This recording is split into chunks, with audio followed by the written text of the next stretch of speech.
Well, according to national statistics, January is the most depressing time of month. Well, fear not.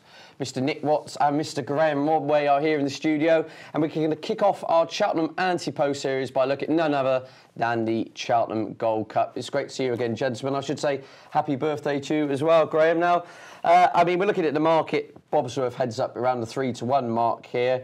Look, we all know he's unbeaten at Cheltenham. His form's stacking up well.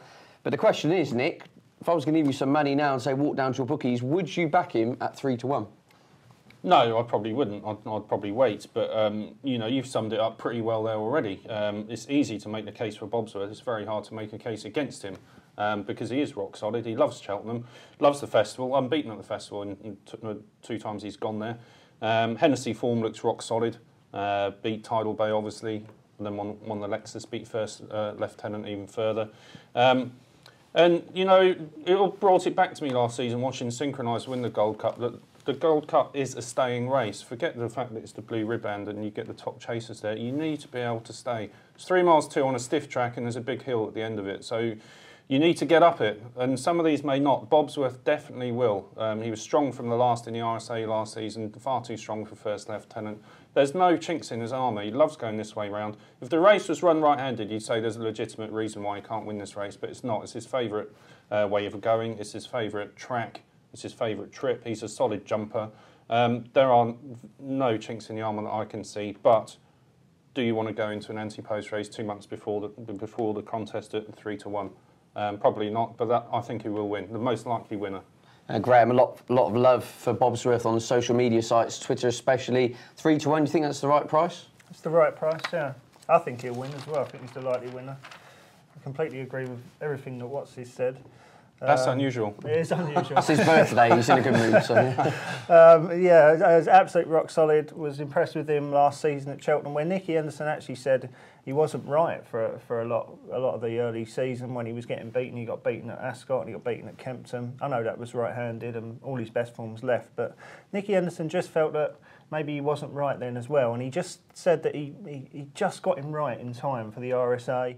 Can't really see why he shouldn't win. You know, so in agreement, Bobsworth's the most likely winner, but there's not much scope in the price, so leave it alone for now. The problem is it's 3-1. It's going to be probably about that on the day because of how competitive the market is. So I don't see the point in backing him at 3-1 with the risk of a couple of months that maybe he might get injured or something might go wrong. They might as well wait. Indeed. And Nicky Henderson with a very strong hand. Of course, you mustn't forget Long Run. Slogged it out in the King George, showed great guts to get up and win on the line there. Do you think, I mean, can you write him out of the equation, or do you just think he will just find something with better turn of foot, or just be done for toe on the day? Yeah, no, I see him running a very similar race to last year. He's a very brave horse, and my respect for him has been reinforced after that effort on Boxing Day, because it was immense. I think you have to look at the King George in isolation a little bit, because conditions were very testing. He was taking on a lot of 2.5 milers that were going up in trip. He was always going to be the strongest stayer. He was always going to be the one most suited to the conditions on the day, and he did prove that just about. Always likely to whack the odd fence. He can put in a good jump, but occasionally he will miss one out. And Sam Whaley-Cohen, great amateur jockey that he is. I don't subscribe to all this Twitter stuff about him being rubbish. You know, if you don't like Sam Whaley-Cohen, don't back the horse. You know, end of story. He's not going to be. He's not Ruby Walsh. He's not Barry Geraghty, but he's effective. And together the pair have done very well. So to sum up Long Run, yeah, you're right, he is a strong stayer these days. The 3 mile 2 round Cheltenham suited him fine. Obviously he's won the race before, we know that. But we also know how hard it is to regain a Gold Cup once you've lost it. Only Cato Star has managed to do that. I see him running a very similar race to last year, running very well, but possibly finding a couple too strong at the end and finishing 3rd maybe. Okay, and Graham, Gigginstown have possibly a strong hand in this. You've got Sir de Champ, of course, unbeaten at 2 previous Cheltenham festivals. We've also got First Lieutenant, who our French correspondent Scott Burton used to work for us on RPTV. He's been sending flares across the English Channel telling me how First Lieutenant is a foregone conclusion. Got people fans of him. So we've got Luke Marshall, Mark Keating are very keen on Sir de Champ. If you had to sum up the Gigginstown challenge, where would you be heading towards? Well, Sir de Champ is not good enough on all known form. I think he was impressive when he won at Cheltenham last year, and he beat Champion Court nicely. But Champion Court, I don't think is a top notcher. I know he ran okay in the King George for a long time on ground that wouldn't have suited, but he in the end was beaten miles by a Long Run. And you look at his form this season, he was beaten first time out by Flemenstar quite easily, and that was a career best effort for Sir de Champs.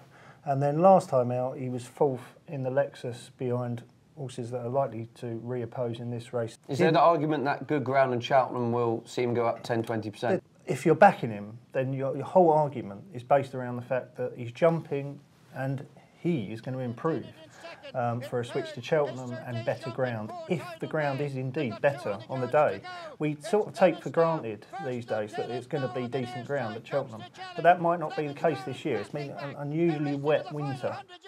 First lieutenant on the near side for Brian Cooper. On the far side, Flemenstar. Tidal Bay goes between them. So Deschamps the near side, and Tidal Bay is running. I can see Willie Mullins getting in there, and if it is better ground, I can see him jumping well, and I can see him improve.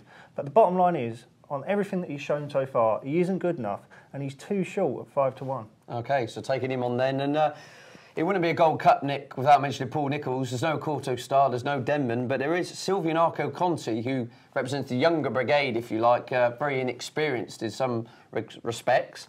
But nonetheless, beat Long Run convincingly in the Betfair chase on the back of an impressive Charlie Hall run. They're going to maybe keep him fresh for this. I mean, how do you sum him up? He baffles me, to be honest with you, Ted. He completely baffles me, this horse. Last season, he didn't even go for the RSA. He went to Aintree because apparently he liked flat tracks, and he beat Champion Court even more convincingly than Sir de Champs did at Cheltenham. After that win, you know, he's a flat track horse. He's going to be going for the King George early part of the season. He wins 2 flat track races at Wetherby and Haydock really well. Beats the Long Run victor at Haydock comfortably. But then all of a sudden he is a Cheltenham horse, so they miss the King George completely, which I found hard to understand, especially as he's beaten the winner, as it turned out, the winner of that race. And now all of a sudden he is a Cheltenham horse, and I find it quite confusing. The other thing I think about Silvianarco Conti is I'm not sure he's a thorough stayer at 3 Mile 2, and for the following reasons. He's never been a slow horse for a stayer. He's always been quite quick. He's won his 2 races this season by quickening well over the last 2 fences, sitting off a slow pace, using his good jumping to get him in contention and sprinting away. He was a slick hurdler, wasn't he? Slick hurdler. Yeah. I'm glad you reminded me of that, because if you think back to his hurdling days, he won the Ascot Hurdle over 2 Mile 3.5, a graded event, I think, and then he went for the International, which is the Champion Hurdle Trial. Finished a good 3rd in that behind Q Card and Minora, who aren't slow horses. And I just think, I mean, it's pie in the sky now because the race is gone, but 3 miles around Kempton at this stage of his career would have suited him much better than the 3 Mile 2 round Cheltenham. Okay then, Graham, one more horse before I then nail both of your colours to the mast, and that is Flemenstar, selection of price-wise, with a non-runner, no-bet proviso. I don't think anyone really knows what race he's going to run in at the moment, but I mean, would that interest you around 12-1 on the basis that if he does turn up, he's such a horse with a big hype bandwagon behind him, he could easily go off, well, second favourite. I can see exactly where Tom Siegel's coming from here, because he turns up on the day, there's no way Flemenstar will be 12-1. He'll probably half that price. And I'm absolutely convinced that Flemenstar is the best horse in this race. He is the most talented, he's got the most ability. Will he be at his best over that trip? Does he stay? Probably not. He didn't look like he stayed at Leopardstown. He had them, well, he had them all beaten, really, turning for home. He was absolutely swinging off the bridle, and everything else was in trouble. That just shows you how good he is, I think. He's a super jumper, and if the ground came up good, then he might have a half a chance of getting home on good ground. He definitely won't win it on anything softer than good. So I've got to be against him. I completely agree with Watsy about Silvianarco Conti. I've got written down here flat track bully. I can't believe that they missed Kempton. And I also think that Long Run should have beaten him at Haydock. It's just Sam Whaley-Cohen didn't make it enough of a stamina test for Long Run to go out and beat him. And my problem with Long Run is that he doesn't jump well enough, and he'll probably finish 2nd or 3rd again. The other one that we probably haven't talked enough about that you did mention was First Lieutenant. And I can see him running really, really well. I think he's got good Cheltenham Festival form. He's trained by Mouse Morris, who's done this sort of thing before. He's going to bring him there fresh, which he did a couple of years ago when he won at the festival. I just can't see how he beats Bobsworth. Bobsworth holds him every single form line, and if Bobsworth turns up, I'm sure Bobsworth will beat First Lieutenant. But if something went wrong with Bobsworth, then First Lieutenant be my idea of the winner. Okay then, so we're pretty much in agreement. Bobsworth wins the race, but we're looking for some each-way value. Nick, where are we going to go? Yeah, I'm coming round to the theory that Captain Chris might run a big race, you know, and he's 25 to 1.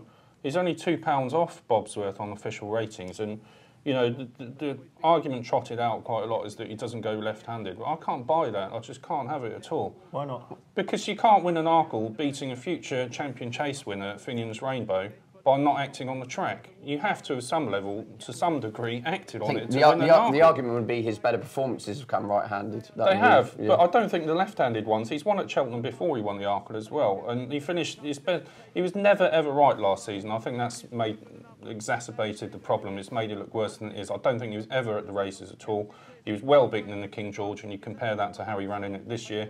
But weirdly enough, even though he wasn't right last season, his best run of the season came in the Ryanair Chase when he was staying on 4th. In what was quite a strong renewal of that. Riverside Theatre won it, and Albertus Run, Medemy were in there. He would have won it though if he hadn't jumped out so badly to the right. So Possibly. if he couldn't win the Ryanair jumping out badly to the right, there's no way he's going to win the Gold Cup. Here we go. I knew it'd start. Let me finish. When there's 22 fences, I'll win you there's over. even more fences I'll win you in over. the Gold Cup when he's going to jump out and say he loses a length every single fence. That's 22 fences in the Gold Cup. He's going to lose 22 lengths. He's going to have to be an absolute machine to win the Gold Cup. It's my opinion. It's my choice. I'm sticking to it. I do think he goes left-handed. It's probably true to say that he goes right-handed better than left, but I don't think he doesn't act left-handed. I just can't see you winning an Arkle, and a good Arkle, without acting left-handed. He looks versatile ground-wise now, which is something perhaps wasn't thought in the past. Yeah, I think there's improvement to come from what he's done so far. I don't think it is as inconvenienced as Long Run was from the Kempton run. I think Long Run had a really, really hard race that day. Richard Johnson dropped him out. And he just picked up the pieces close home, couldn't quite get there. But I think he'll recover a lot quicker than Long Run from that race, who was on the pace all the way. I think better ground will suit him. And to me, I got the feeling when he won at Ascot earlier in the season, this horse, he jumped straight as a die then. I know that was right-handed, but I just thought he's shown a bit of verve here that he didn't show last season. He jumped really, really well. No mistakes whatsoever. Johnson gets on really well with him. If Johnson can get him in on the inside, so he's surrounded by horses on his outside, then I think there's a way of getting around this. I don't think he hates left-handed tracks as much as people make out. Okay then, and Graham, very quickly then, some each-way value here. Anything that's taking your eyes? Well, just quickly, if you're going to take Watts' advice, just please go and watch the video of Captain Chris running in the Argento chase last year. Because wasn't right. That was just terrible. Anyway, the one I like at big price, I'm going to throw one in from massively left field because, to be honest with you, I think Bobsworth will win the race. I don't think there's any value in Bobsworth, and I don't think there's a lot of value at the top of the market. But there might be one that's got the potential to shorten in Bold Sir Brian, who's trained by Lucinda Russell. I've been very impressed with the horse twice this season. Really, really bolted up on both occasions. Last time winning an intermediate chase at Sandown, albeit only beaten Pasha de Polder, but bolted in by about 16 or 17 lengths, hard on the bridle.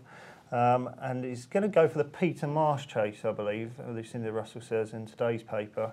And were he to win that, then they would almost certainly have to run in the Gold Cup.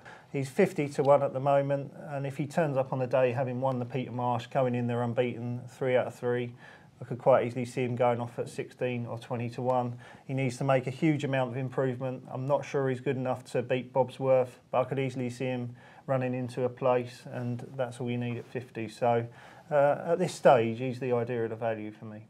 Okay, so we're all in agreement then. Bobsworth wins the race, but Captain Chris can come second. Bold Sir Brian can come third. I think Bobsworth wins the race. I wouldn't be at all surprised if Sir de Champ came second, so my long shot views are redundant there. But anyway, we hope to point you in the right direction. Next week, please tune in, because we'll be finding something to turn over Sprinter Sacra. See you again soon.